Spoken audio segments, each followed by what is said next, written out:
Hey, listeners, today I have a very special guest with a very hard story to share.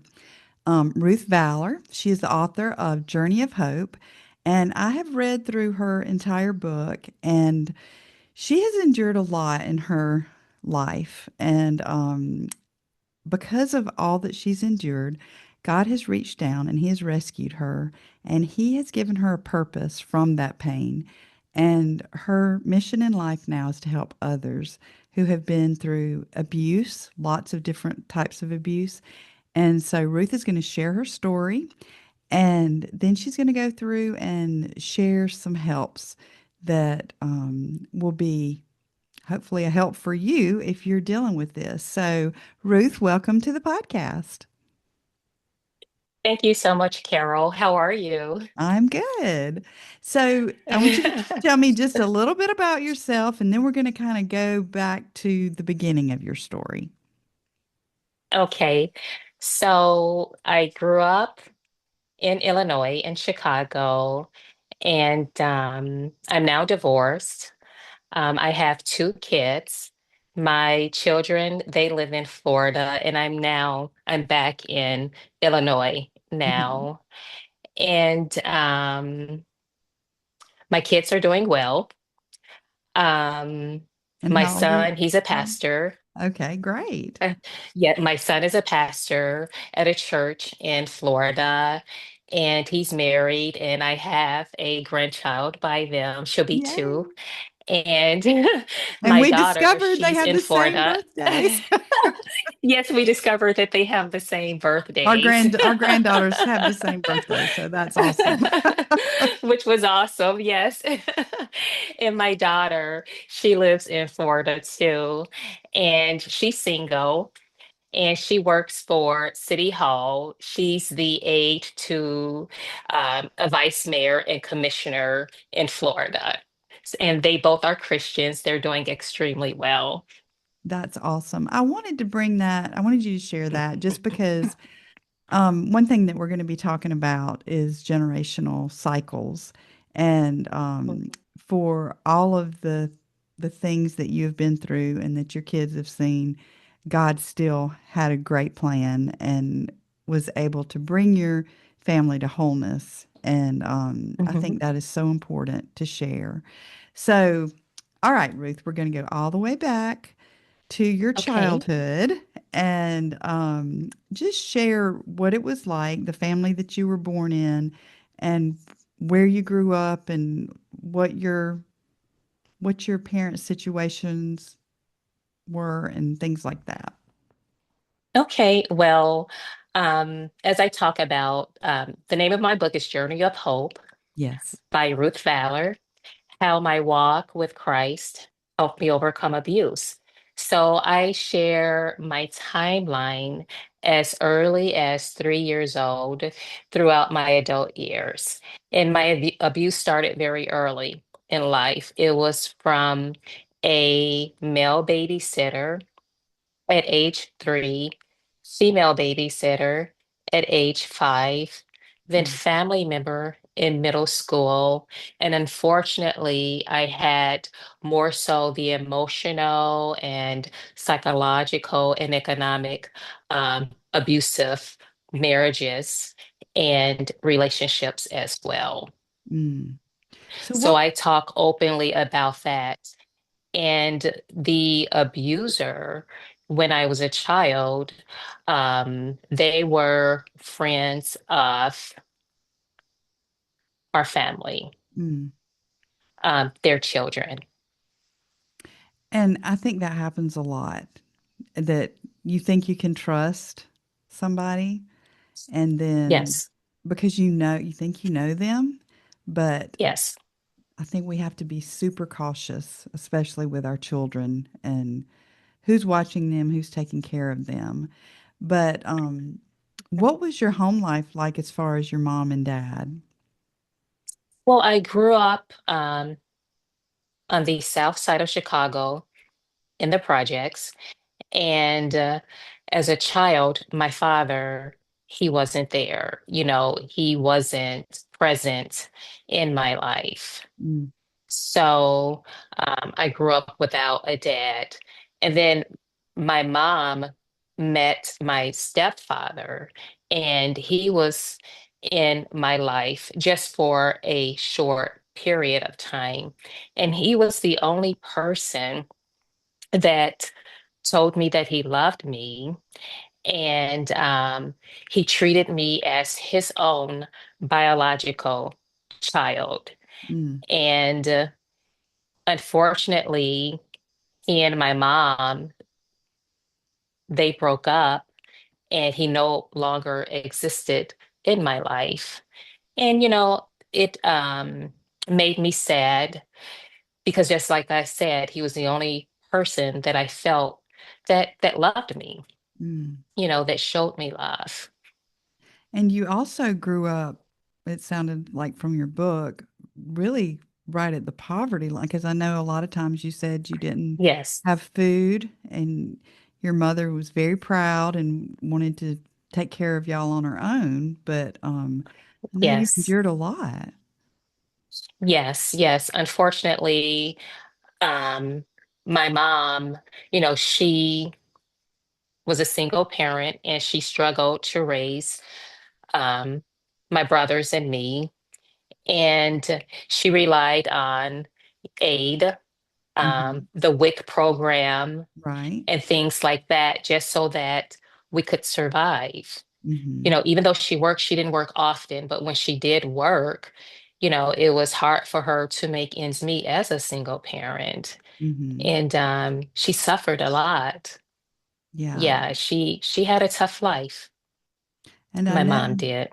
in your book, I know you shared, which I don't know if you want to share this or not, but some of the things that your dad went through, some of the abuse that your dad went through, which sounds like something out of a horrible movie, actually, that Yes. he endured. And I know you did still have contact with your dad some, but and as you shared some of that in the book, I was just I was terrified for you, to be honest. So, Yeah.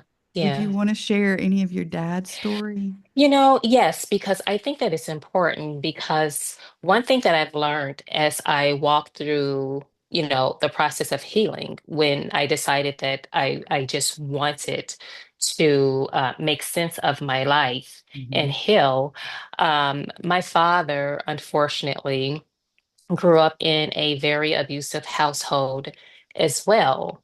And one of the stories that I share in my book is one story when he was playing too loud, and he was stuffed in the closet by his parents. And because his voice, of him crying and probably screaming, because of that noise, because he was too loud, my grandparents poured hot water on him so that he could be quiet. And he was just shoved in the closet, a dark closet. So that was their way of, I guess, Disciplining. disciplining him. Yeah. Yeah, Yeah. which is so awful. And so Yeah. he And endured a he lot. He has. God bless his soul. He's no longer with us. He has endured a lot. And Mhm. unfortunately, he grew up very angry, Mhm. and he abused my mom. So, it was sort of like a cycle, a generational curse. Right. Right. Yeah. Which So my mom finally, got the power, you know, to leave him. mm, Yeah, so she ended up leaving him. yeah. Yeah, Yeah, because and she just got tired of him abusing her in right. every way. Yeah. Right. Yeah. And so as you and I think that happens a lot. That is one Hmm. thing that the generational cycles of abuse, and there's so many bad things that can be generational, like curses. And so Absolutely. that's one thing that my passion is about this podcast is I want to give women especially hope that it doesn't have to be like that. You don't have to keep that cycle going, that it can stop with you. You know, you can be the one to make the difference, just as you did in your own life, Ruth, that you were the one that Mhm. stopped it because you did not want that to repeat. But you had a long way to go before you could get to that point. So, can you talk a little bit about once you got old enough and how your life went? You know, when you got married the first time and all that? Yes, yes, yes, yes, absolutely. But I wanted to piggyback on what you said about Yeah. the generational curse. And I want people to understand what exactly a generational curse is. It's a general curse is a habit or behavior that has been passed from one generation to the next. Parents strive to make sure that the life they lead will help their children live a better one. Children practice what they learned on their own and what they have gathered from generations Mm-hmm. before them. So Yeah. unfortunately, yeah, that's, you know, that's what it means, generational curse. Mm-hmm. And it was important for me to not repeat the same behavior as my parents because I did not want that for my children.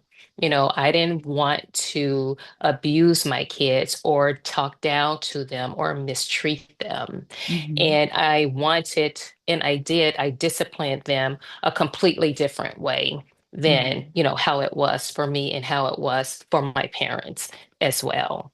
So Right. I just did not want to repeat that cycle.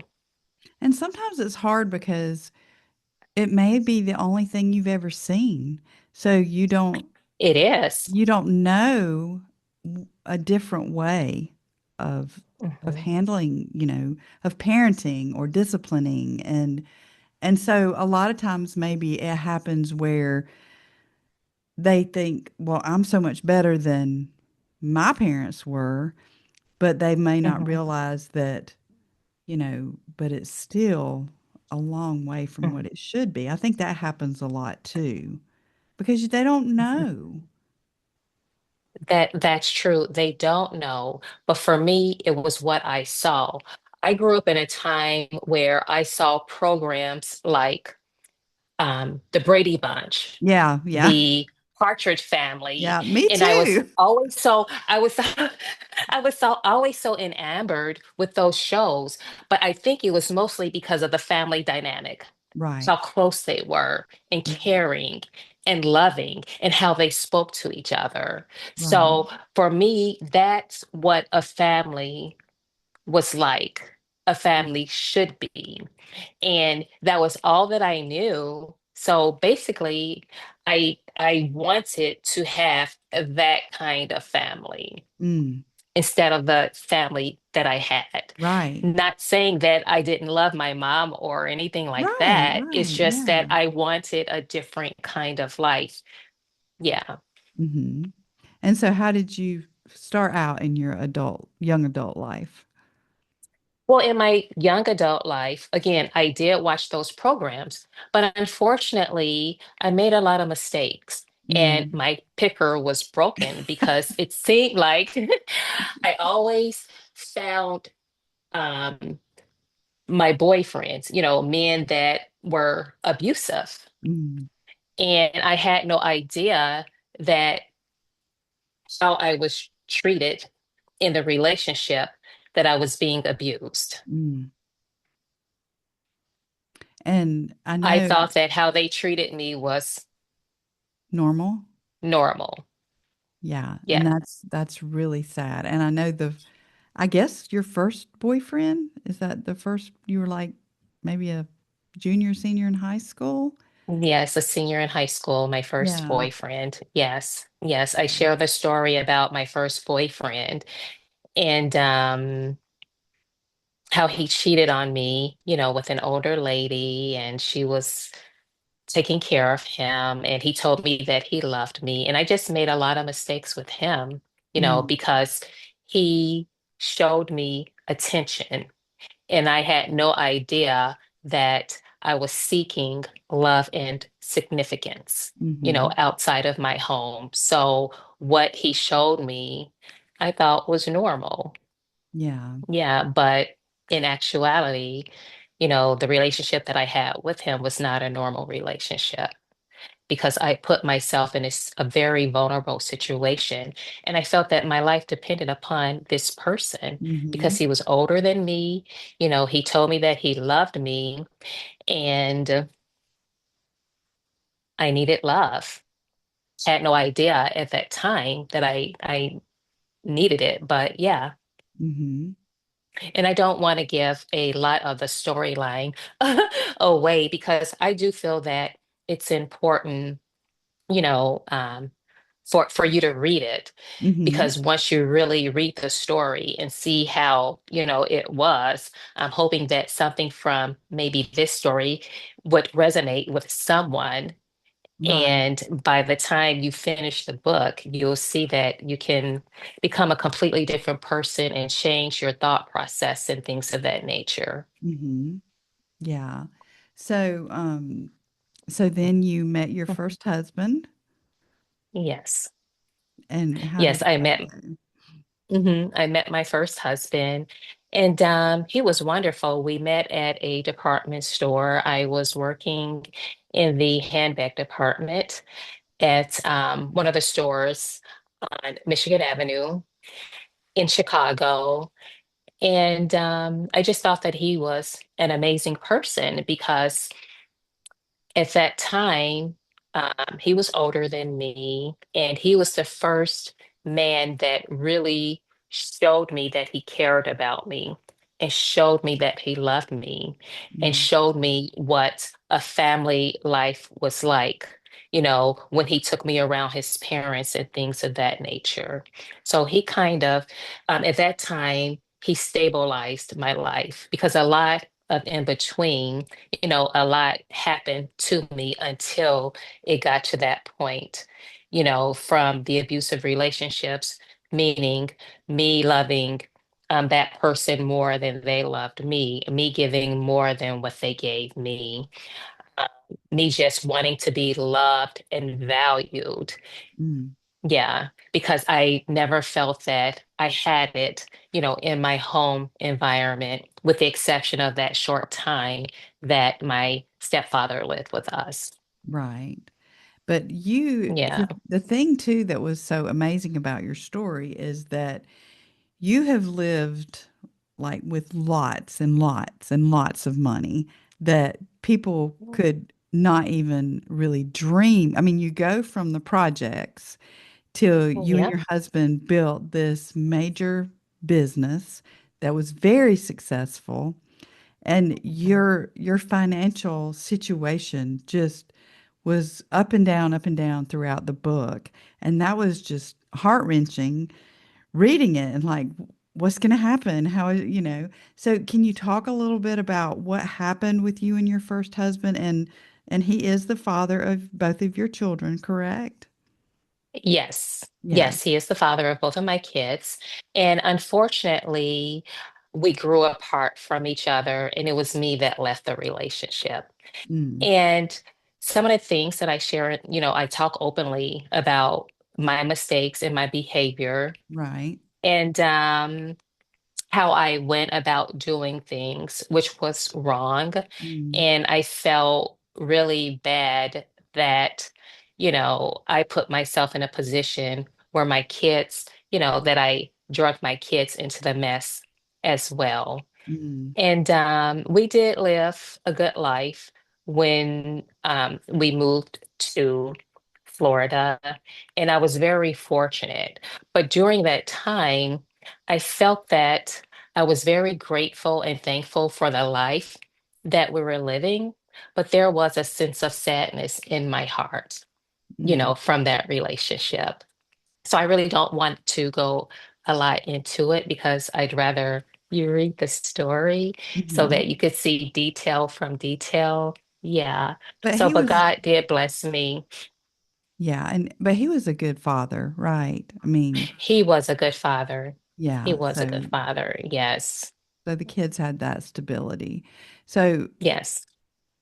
So then you remarried, you kind of quickly remarried after I that. did.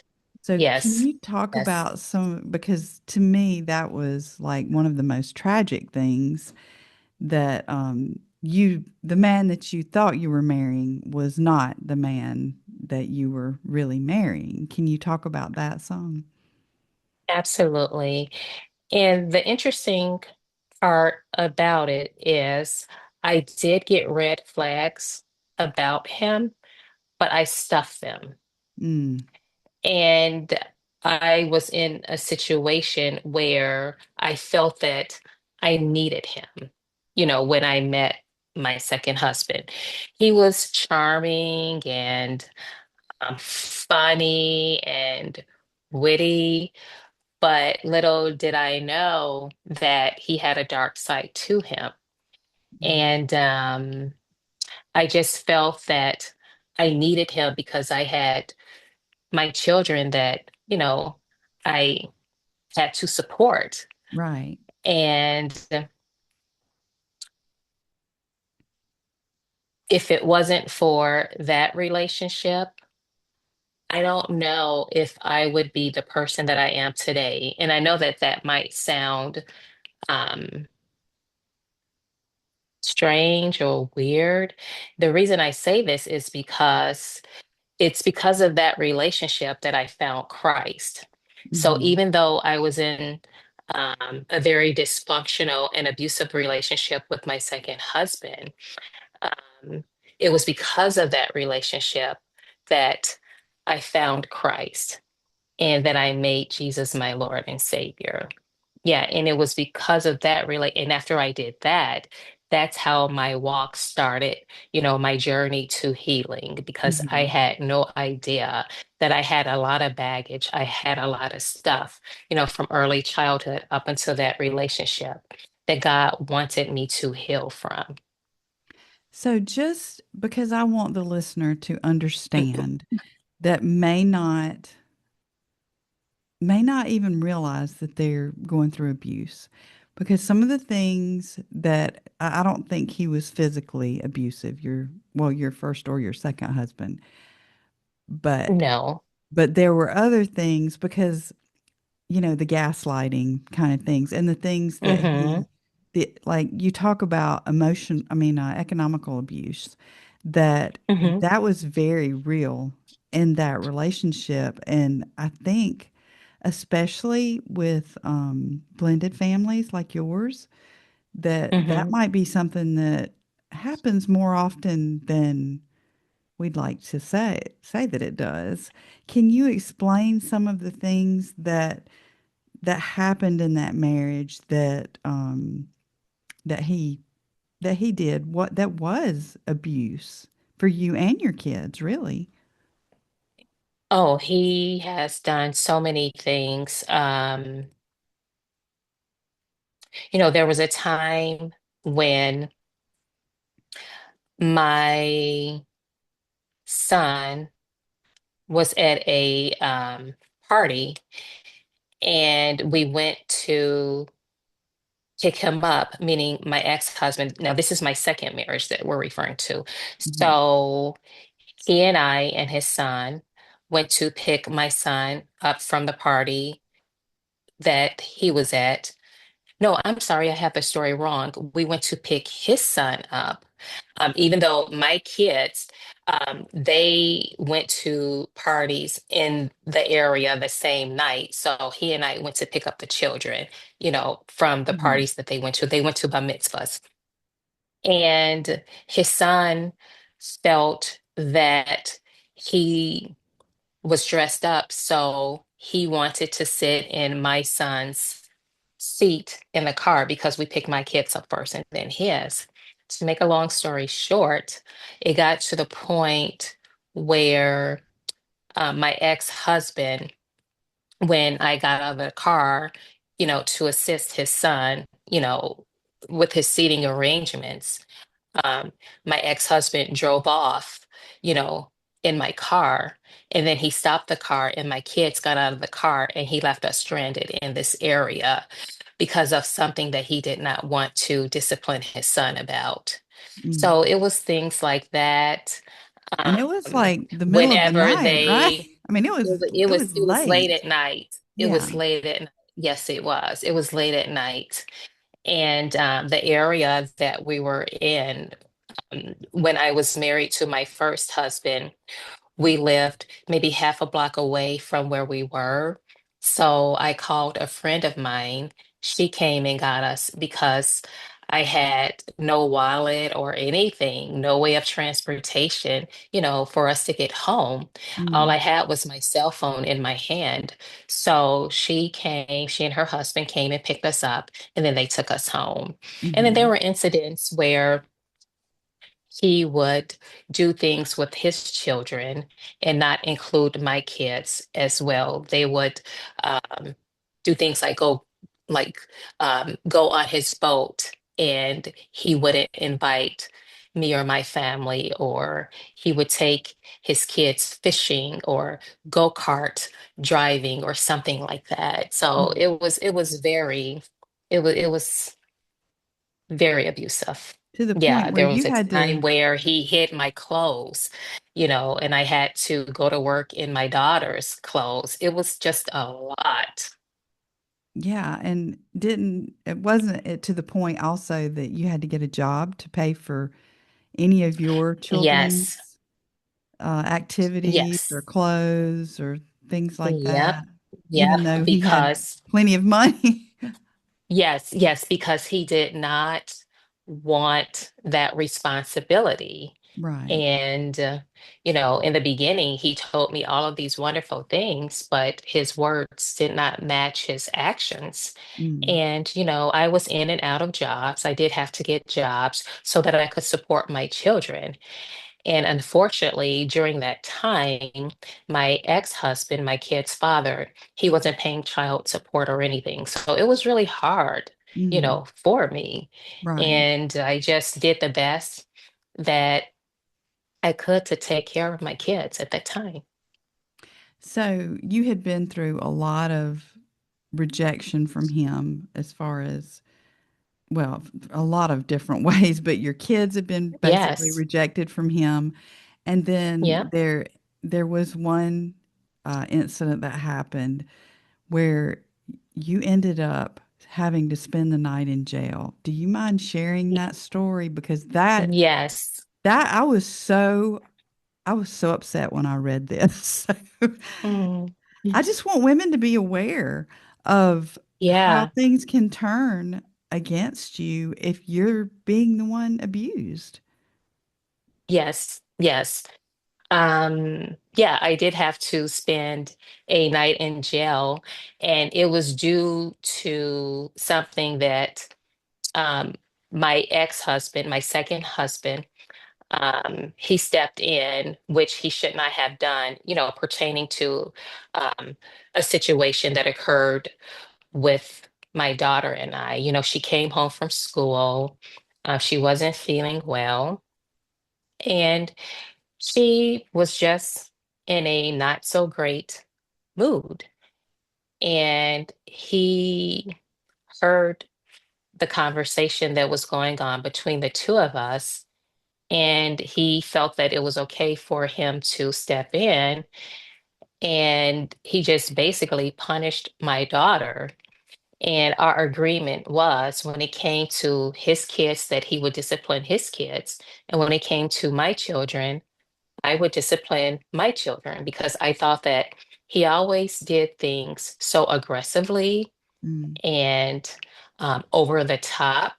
And I did not agree with his form of disciplining, you know, for the kids. So the agreement was, I'm going to discipline my kids how I see fit. He didn't like it. mm, I would give my kids time out. I would take the cell phone away, and we would sit and have a conversation about, what it was that they didn't do or that they did. mhm, So he felt that it was okay for him to step in at this particular time. And he just basically took away an event that my children were going to. at the end of the week because this happened in the middle of the week.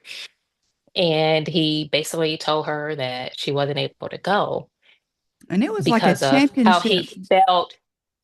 It was a championship game. Yes, it was a Right. I mean, championship it's a big game. deal. Yeah. And the school shut down, and everybody was driving to an area, another place in Florida, to support the team. Hmm. And he basically told her that she wasn't able to do it because he didn't like how our conversation was going. He didn't like how she was responding to me, when I was trying to connect with her. So the event came that Friday morning, and I just thought to myself, I'll let her go to the game, but her um, punishment would be her riding in the car with me instead of on the school bus with her friends. Because you know how kids like to Oh, hang out yeah. with their friends on the school bus. It's fun and all of that other stuff. So I just thought her punishment would be for us driving to the event together because it was a couple-hour drive. And I thought that's a good way for us to connect and us just talk about, her feelings and things of that nature.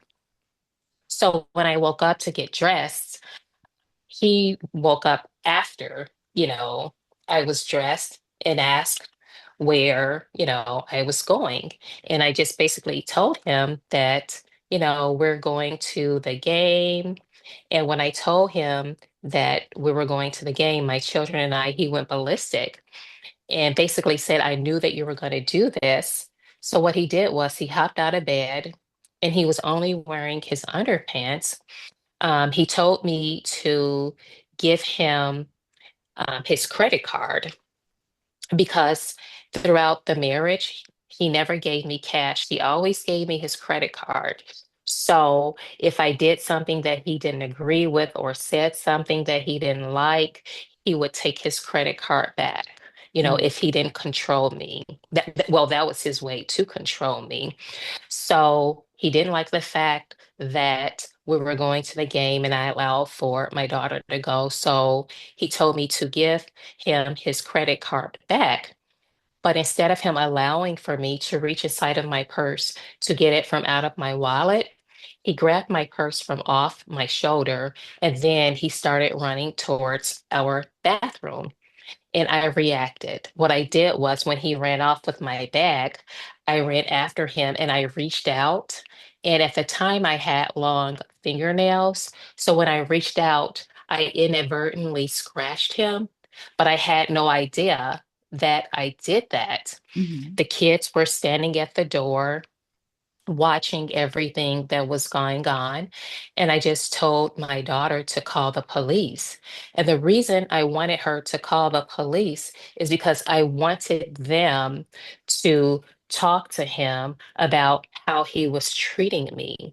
It had gotten to the point where I was just tired. Yeah. I was tired of that behavior, from him, and that's abuse. Hmm. And I had hoped that the police would just basically talk to him. So when she had the police on the phone, um, she gave the phone to me and they told me to come outside. And by the time I came outside, there were cop cars, you know, um, a two police officers were um, in our driveway, and I identified myself as I was coming out, and I just basically talked to them about it.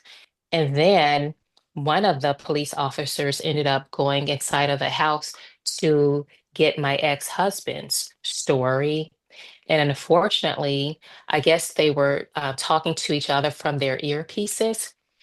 And um, the police officer that I was talking to just basically said that unfortunately, we're going to have to arrest you. So they ended up arresting me and taking me to jail. Because And he you had said, scratched him.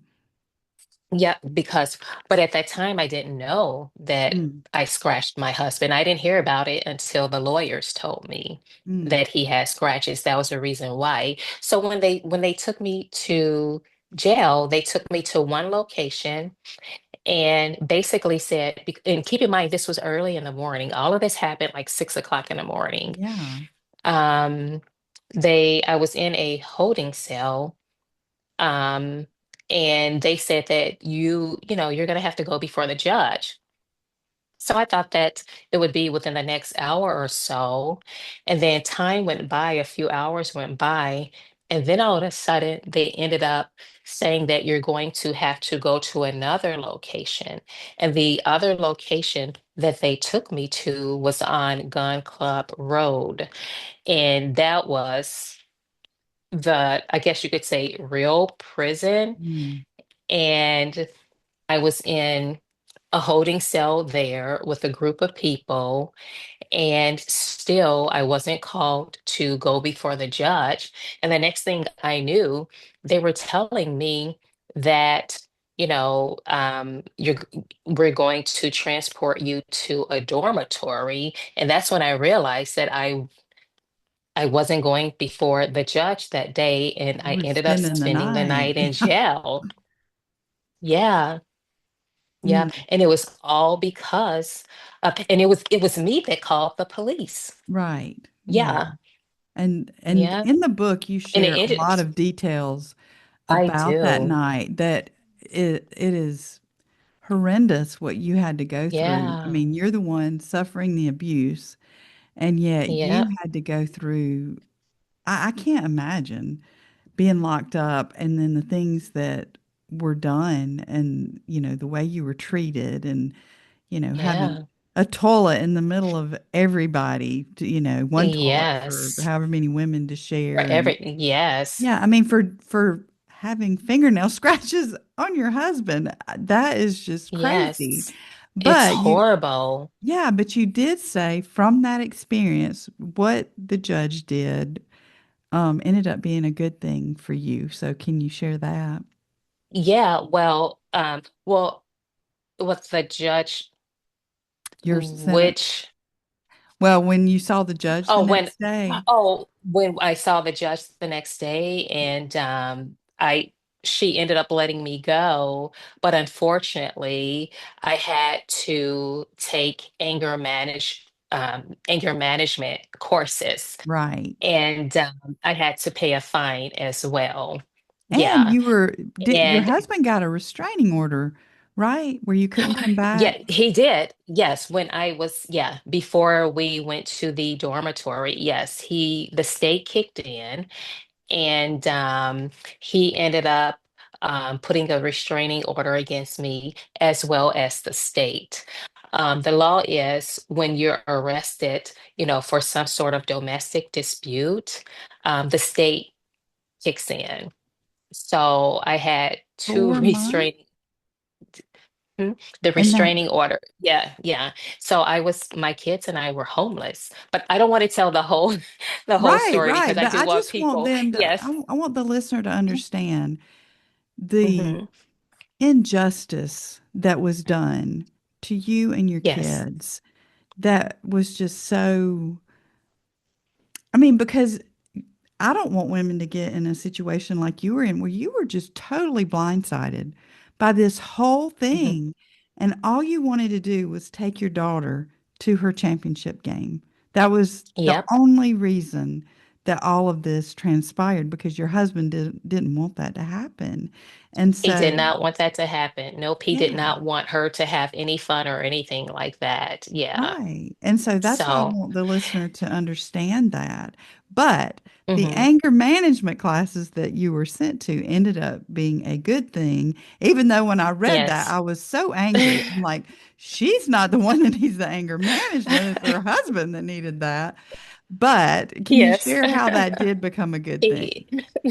he definitely did. So just Yeah. as I said, when I went before the judge, they basically told me my sentence, and I had to go back to court later on. Mm, But before I went back to court, there were several things that I needed to do, and one was for me to take anger management classes, and hmm. from that. I ended up doing other programs also. Not only that, That's also is when I reached the lowest point of my life too. I can see that. When I was in jail, and I did ended up getting a job, and there's a lot that I'm leaving out in between, but I did get a job, and the boss of the company the owner of the company that I worked for was a Christian, and he had a powerful story too.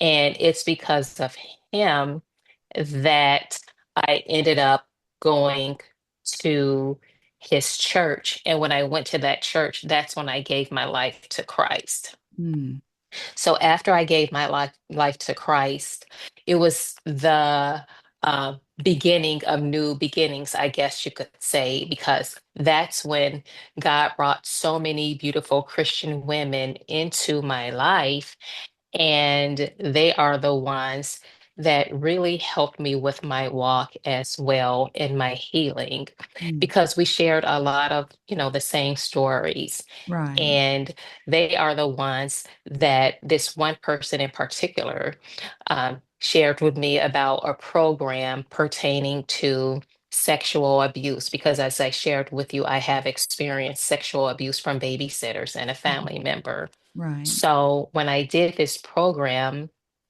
um, other programs were presented to me as well. So that was sort of like the beginning of my road to healing. Right. And then I also made a commitment to do one-on-one counseling with a therapist as well. Yeah. Which So is I made a great. commitment for the rest of my life to seek counseling. And throughout the process, it was very important. Each program, they talked about not only healing, but it also talked about forgiveness. Mm, And forgiveness is a huge thing that you have to do, right. because forgiveness is not for the perpetrator slash offender. Forgiveness is for yourself. Hmm. You want to free yourself from whatever it is that you're thinking, whatever it is that you're feeling, if you're angry, if you're bitter, if you're vengeful, you just want to let all of that go and lay it at the cross. Because if you internalize, those feelings, it will only lead to, you know, more destruction in your Right. life. Right. And it eats you up inside. The bitterness will It just eat you does. up. And that is Yeah. not what Christ called, he offers us freedom, and you can't have freedom if you're holding on to unforgiveness and bitterness and anger, because you had a lot of reasons to be angry. And Yeah. once the reader reads the book, they'll understand a lot more about that. But Yeah. but you were But able to Carol, let that go. true. But Carol, I for me, I just didn't want to live my life like that. And I did not want to be that kind of person, Right. because um I, just grew my relationship with Christ, and I used him as my role model. And everything that happened to Jesus when he had to carry that cross on his Mm. shoulder, and how he was treated. He was abused. He was Mhm. treated horribly. He was spit Right. at, he was stoned, he was abused. And for him to be nailed on the cross, and then he looked down at the people, at his mom, and all of his offenders, and even people that loved him. But when he looked down at them, he just basically said that they didn't know what they were doing. Yeah, I mean, what better can you, role model can you model than Jesus Christ? that's So right. if he had a big enough heart to forgive all of those people because he said that they did not know what they were doing, Mhm. I can do the same thing. Yeah. But And that's what I wanted to do. right, you had an important thing. You had counseling, because I think it's very Yeah. difficult to do that without counseling. You're And so true. yeah, because you have to have somebody who can understand you, that you can share, and that really can empathize with what you've been through. And but then lets you know that regardless of all that you've been through, you can still forgive. And that truly is the Yeah. path to freedom in your life. So, Absolutely. Yes, counseling, Carol, counseling is so important. It mhm, really, truly is. And it's not easy. no. It's not easy, like bringing up the things that happened and not having any emotions about it. But you have to allow for yourself to go through the emotions and the pain so that you can get to the other side, Mhm. and the counseling really helped me a lot. Yeah. And just as I said, I made it a commitment to myself back then, and even until today, I live by it. I Mhm. live by counseling is so important.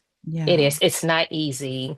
It's a process, and it will not happen overnight. You have Right. to acknowledge, you have to tell the truth, and allow for yourself to heal. Mhm. Allow for yourself to go through that pain, the anxiety, the stress, the bitterness, whatever it is that you're feeling or thinking, you have to allow for yourself to go through it so that you could get to the other side. And Yeah. man, once you get to the other side, the peace that you'll find within Mhm. yourself, the different ways that you'll be taught about how to think, how to build boundaries, how to use your voice. Just like you said, it's freedom. Right. It really truly is. And it's like we were talking before we started recording. It's almost like a silversmith, has to get all of the dross out of the silver so that it can purify it. And that's really the only way when we're getting all that horrible, anger and bitterness and hurt that we've experienced, when all of that can come to the surface and we can be healed from that, that's when we can start living the life that Christ promised, the freedom in Christ, the abundant life that he promises. But until we face that, until we can get help, the help that we need, we can't experience that freedom or abundant life. And Absolutely. so, one thing because now what you do, you have a ministry, and I want you to talk about that. And I want you to share some of the things that you do in that. And one of the things that you talk about in the book that you went through was like a life skills group. And you learned a lot about, what abuse was. And one of the things, too, that I found very important is that the programs that you were involved in and still are involved in, it doesn't just help the abused, but the abuser as well, to try to stop the abuser, to stop the cycle, and to prevent Mhm. them from hurting other people. And that is something that you just don't hear of very often. So I want you to share about all of that program and how this is something that can help people, whether they are the abused or the abuser. Absolutely. Um, like just as I shared with you earlier before we started, the program, Mhm. um, it is important for the abuser if they choose, Right. to heal, Right. because from what I've learned, um, they may have been abused too. I'm not saying that it's okay for the things, that were done to me or of the things that Right. are done to someone that are Exactly. being abused. It is not okay. And I want to make Right. that perfectly clear. Yes. It's not okay. But if you see the whole picture, how else can you, what am I trying to say?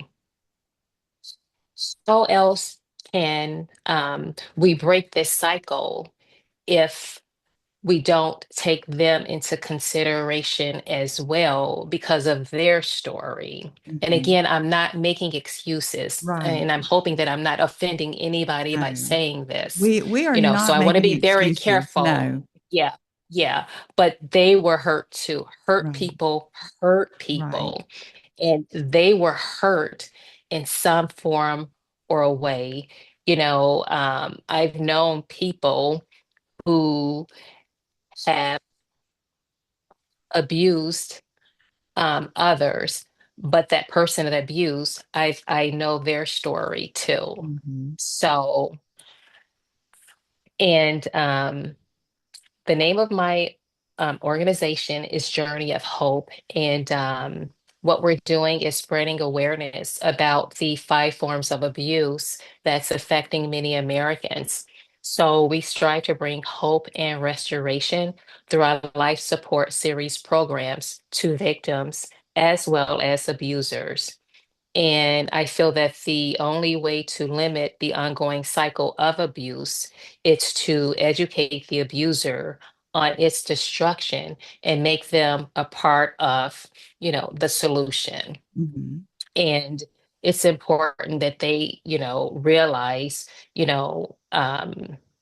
what they've done or what they're doing too, and hopefully they'll be willing to get help as well. Right. So, under the Journey of Hope umbrella, I offer different programs. One is for sexual abuse to help you overcome your sexual abuse. One is a restoring relationships program. One is life skills, and another is a post-abortive um, program so that you can forgive yourself if you've had an abortion. And then I have a program, it's sort of like a discipleship program if you've strayed away from God or if you want to find a relationship with God, you can take this program as Mhm. well. So these So are the can programs that we offer. In the programs that I've mentioned to you, I've done all of the programs. Not only did I do them, I've taken them a couple of times and then I became certified so that I could facilitate them. So Mhm. these are the programs that's being offered under the Journey of Hope umbrella. So what are the things, I mean, like I know as I was looking at like the life skills and I think you mentioned it briefly, but like what is abuse? And you say that there are five different types of abuse that I think hmm we may not understand that sometimes. What they are. Mhm. So the five different forms are of abuse are physical, emotional, psychologic, economic abuse. Mhm. And the physical abuse, to go more into details about it, what physical abuse is, it's hitting, slapping, shoving, and this includes denying a partner medical care or forcing alcohol or drugs upon them. Mm. And the sexual abuse is attempting to coerce any sexual contact or behavior without consent. It includes, but it's not limited to, marital rape, date rape, attacks on sexual parts of the body, forcing sex after violence has occurred, or treating one in a sexual or demeaning way. Mm. And then the emotional abuse is when you're undermining an individual's sense of self-worth and or self-esteem is abusive. And this may include, but it's not limited to, constant criticism, diminishing one's abilities, name calling, or damaging one's relationship with his or her family, and children. And then the psychological abuse, elements of psychological abuse include, but are not limited to causing fear by intimidation, threatening physical harm to self, partner, children, or partner's family or friends, destruction of pets and property, Mm, enforcing isolation from family, friends, school, or work. And the economic abuse is attempting to make an individual financially dependent by maintaining total control over financial resources, withholding one's access to money, or forbidding one's attendance at school or employment. mm. And just as I've shared with you, I've experienced all five forms of abuse. Yeah. And I've had conversations with a lot of people, and they realize that they may have, you know, experienced one or two or all of these as well. So it's important to just educate, you know, you on what they are so that you can identify with it and then just, you know, choose, to change your life, choose to heal, change your life by healing, through the abuse that you're experiencing. So would you say that the night in prison, that one night, is that kind of like was that the turning point in your, because I know after that you met Jesus, that was the lowest night. Was that the whole turning point of you saying enough is enough? But then I know you Yeah, still had a couple of more relationships where you went through that yeah, again, unfortunately. And yeah, so I know it took you a while to understand what healthy relationships look like. yeah. That was a turning point for me. And that is when, I just saw my whole life, just in front of me and how I lost myself in that relationship. And I knew that it wasn't normal.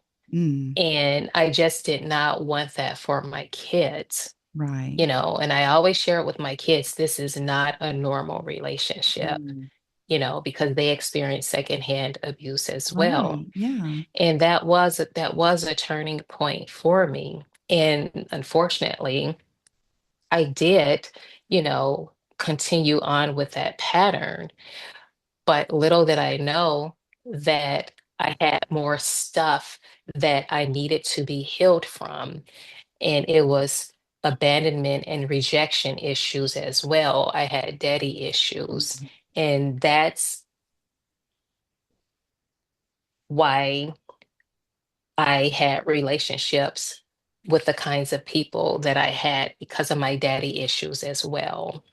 Yeah, I think that's a because very, very common thing at the father wound. yeah, And yeah, try to work through that sometimes. And it's not the best hmm ways, it's like not. what you But I did. had, but yeah, and I had no idea because again, I just wanted to be loved and Yeah. I wanted to give love, and growing up as a child, it was missed in my life. I know that my mom loved me. I know that my dad loved me, but they didn't show me. They didn't Mm-mm. show me because they didn't know how to show me. They weren't equipped to show me.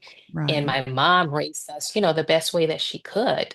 And it's sort of like a lifeline. It was probably that way with her and you know her parents, and it's just we just weren't shown you Mm-mm. know love. I've never heard I love you, growing up as a child. It was after my first marriage when I actually started saying I love you because he taught me it's okay, to love and to say that I love you. Yeah, so it's just a lot.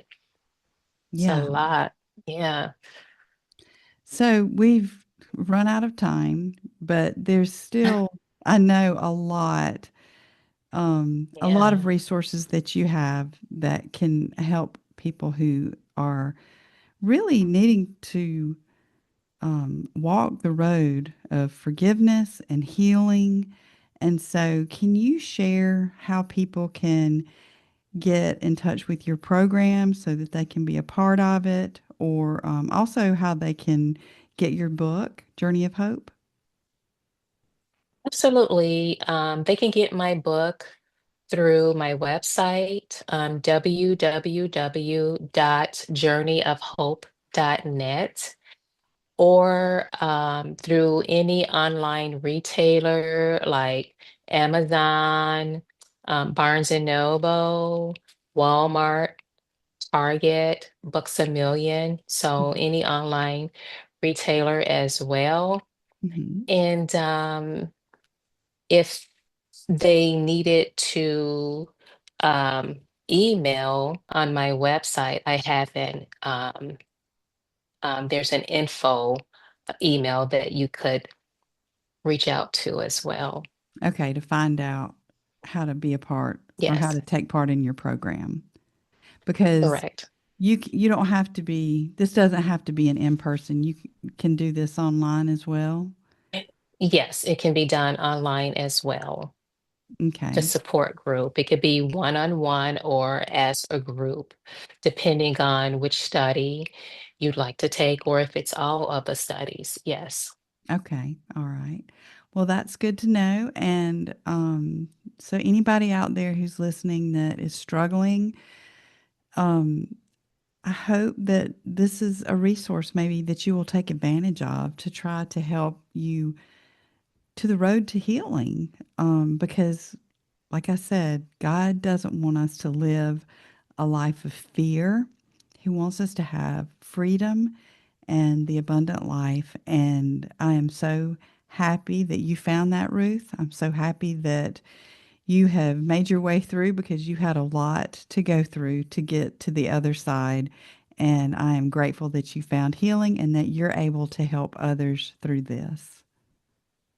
Thank you so much, Carol. And I truly appreciate you taking the time to have me on your program and for our conversation and just us getting the word out. Because Mm, just as you said, God, He doesn't want us to, live in the dark. He wants us to live in the light. that's Yeah, because right. He loves us. He loves His children. He wants us to live free, from the hurt and the pain and anger, anxiety. Yes, you don't have to live your life like that. Mm-mm. Yeah. And it's And you, important to learn how to have healthy relationships. Yeah. right. And I think, too, something that is important because I think you have found your purpose now that you've gotten to the other side.